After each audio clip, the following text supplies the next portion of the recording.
Grand Slam track. Did Jamaica drop the ball on this one? Should the government be involved? Should they have been involved from the get-go? Should the track clubs had been involved promoting the event so that Jamaica could guarantee another opportunity at this event? Because the event is not set in stone. The cities are bidding for the event, and I'm sure that with this being a financial driver, you have the opportunity to bet. You have the opportunity to, there are so many opportunities, there's so much money to be paid out, therefore they will need to make a lot of money. Welcome back to another video. Welcome back to Ride the Narrative, where it's okay to be curious. Like and share, subscribe, hit that notification bell, and drop a comment. Hey guys, did you guys watch Grand Slam track? How do you feel about it? How do you feel about the format of the event, and overall, how do you feel about Grand Slam track? At the start of the track event, I was saying that, man, I don't know if it was the right idea to kick off that first leg in Jamaica, because first, it didn't have a history. Grand Slam track didn't have a history. Grand Slam track didn't have an audience. A lot of different things that was going through my mind. I was saying maybe not the right place to kick it off, but you know what? Grand Slam track, being the forward thinkers that they are, made a decision that they would kick off the inaugural edition of Grand Slam track in the sprint capital of the world. And they brought some of the big guns, people who you have never seen on the circuit, or maybe you haven't seen them a lot. The Sidney McCaughlin's in Oblique Seville, you know, those athletes who they are not really out there every single day, and they gave us something to remember and something to look forward to. The only thing that my strongest feeling on the day was the fact that Jamaica might have dropped the ball on the event. The Jamaican public did not show up and show out. I don't know if it was marketed well in Jamaica, but after watching the event, seeing the results, and just the overall feel of the event, I hope that we didn't drop the ball on this one, because it's the first of its kind in the world, and the first of its kind in Jamaica, the first ever, and it happened in Jamaica. Imagine an idea built somewhere else, and they decided, all right, let's do it first in Jamaica. Jamaica got that opportunity. Did we squander that opportunity? We didn't see our big guns showing up, but I think with the kind of money that is being paid out, and that these athletes, small, big, competitive, lazy athletes, it doesn't matter, they are laid out there on the line. There was nothing left to be desired. I watched Sidney McCaughlin, for example, running. She's a true trooper. I watched Gabby Thomas hunting down that $100,000, and she was the most dominant athlete. Well, she at the time of her victory, the most dominant athlete in the event. Right, we had 6 champions on the women's side, 6 on the men's side. So for the long distance women, we have Tay, it's an Ethiopian. She was a 3,000 meter champion at the Olympic. She destroyed the 5,000 meters yesterday in such a fine style. Sidney McCaughlin, the women long hurdles, she was so dominant. She had 24 points over that distance. Gabby Thomas, 20 points. Dribby Welt, she also had 20 points, and the lone Jamaican to win the 100 meter first prize is Danielle Williams, the women's short hurdles. And one of those stellar performances that we watch came from Melissa Jefferson. She won the 100 meters and the 200 meters in the women's short sprint. It was nothing short of spectacular. Watching these athletes, these Olympic athletes, these world-class athletes laying it all out on the line this early in the season, putting out a stellar performance and getting the kind of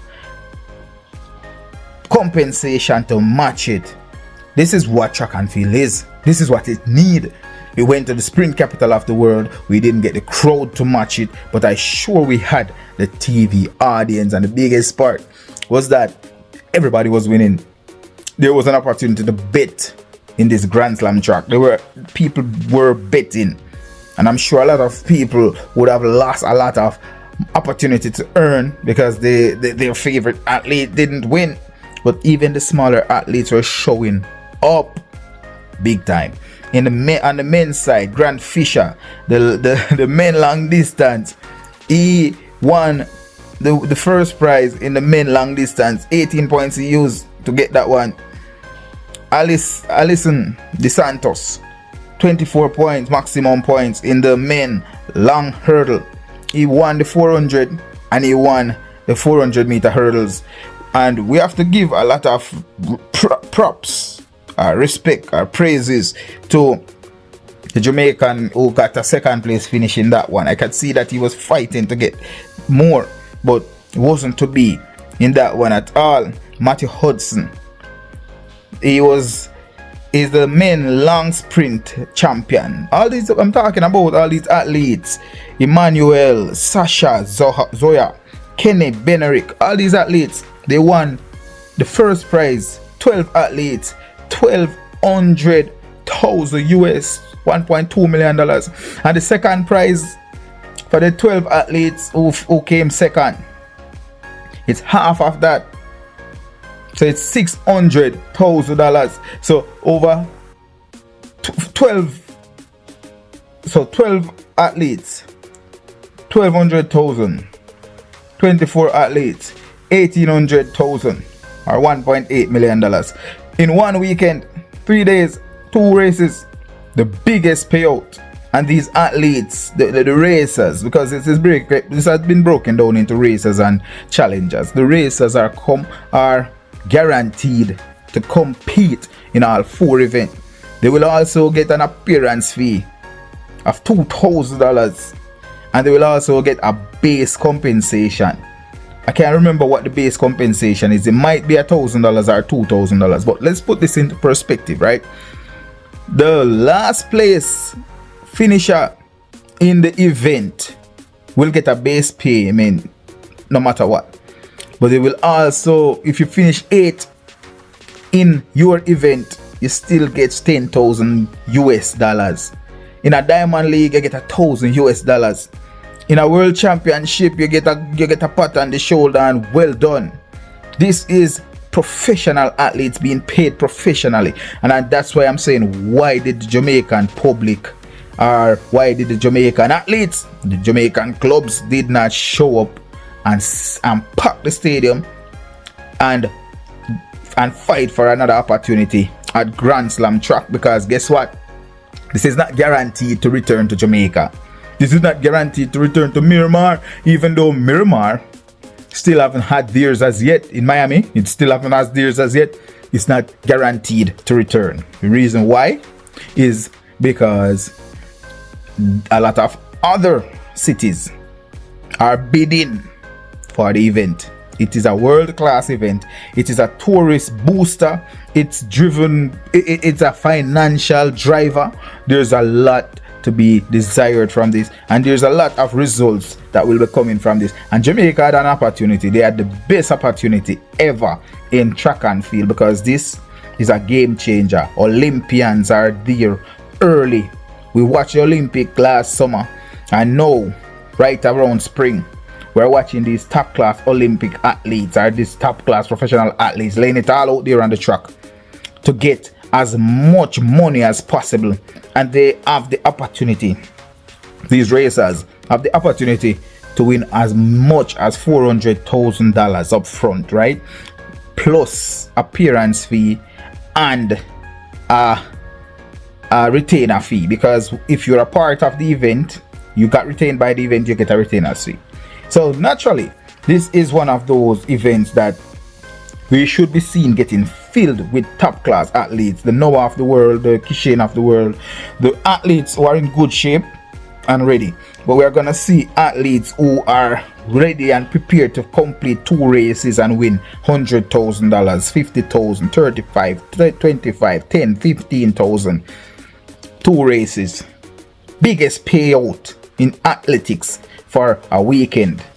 All these athletes are putting in years of work, and it is sweet revenge for a lot of them. Prandini, 32 years old, getting $50,000. Daniel Williams, 32 years old, after years of work in 2 races, bringing home upwards of $100,000.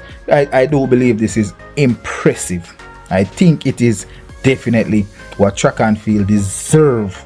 There's so much information about Grand Slam that we didn't know going into it, that we had found out. And I believe that we're going to step into it. We're going to take a closer look at this.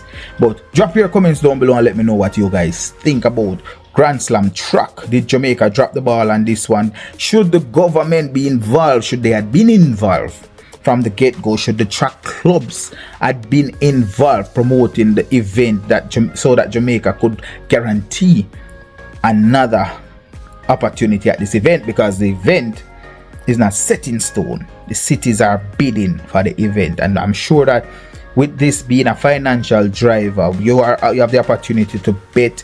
You have the opportunity to, there's so many opportunities, there's so much money to be paid out. Therefore, they will need to make a lot of money. So wherever the money is being made, that's where the competition will be held. Drop your comments down below. Let me know what you guys think. Red Narrative, like and share and subscribe.